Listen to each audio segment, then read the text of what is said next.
প্রিয় দেশবাসী, আসসালামু আলাইকুম। আমি আমার সুপারি চারাতে বাগানে নিয়েছিলাম 12 মাছি সুপারি। এটা এক জাত মুকুল হয়েছে, এক জাত শক্ত হয়েছে, আর এক জাত আধা পাকা হয়েছে, আর এক জাত পাকতেছে। এটা 12 মাসি পাবেন।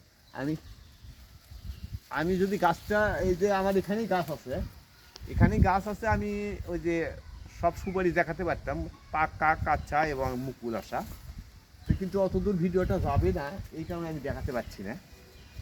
আমার এই গাছের থেকেই এই চারাগুলো আমি তৈরি করেছি। আশা করি যিনি যেখান থেকেই, দেশ বিদেশ থেকে যিনি যেখান থেকে এই চারাগুলো দেখছেন, আশা রাখি আমার স্ক্রিনে নাম্বার দেওয়া আছে, এই নাম্বারে যোগাযোগ করবেন।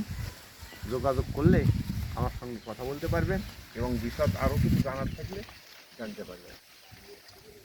আশা করি ভালো থাকবেন, সুস্থ থাকবেন। পৃথিবী, মধ্যপ্রাচ্যে এবং সমস্ত পৃথিবী বলা চলে তৃতীয় বিশ্বযুদ্ধের একটা রূপ নিয়েছে। এই অবস্থা থেকে যেন আমরা বেরিয়ে আসতে পারি, আমরা শান্তিতে বসবাস করতে পারি, পূর্বের ন্যায় পৃথিবী যেন আবার শান্তি ফিরে আসে এবং বাসযোগ্য ভূমিতে পরিণত হয়,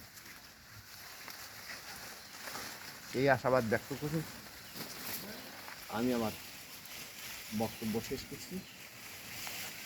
আশা করি ভালো থাকবেন, সুস্থ থাকবেন, পৃথিবীর জন্য দোয়া করবেন। ব্যাস।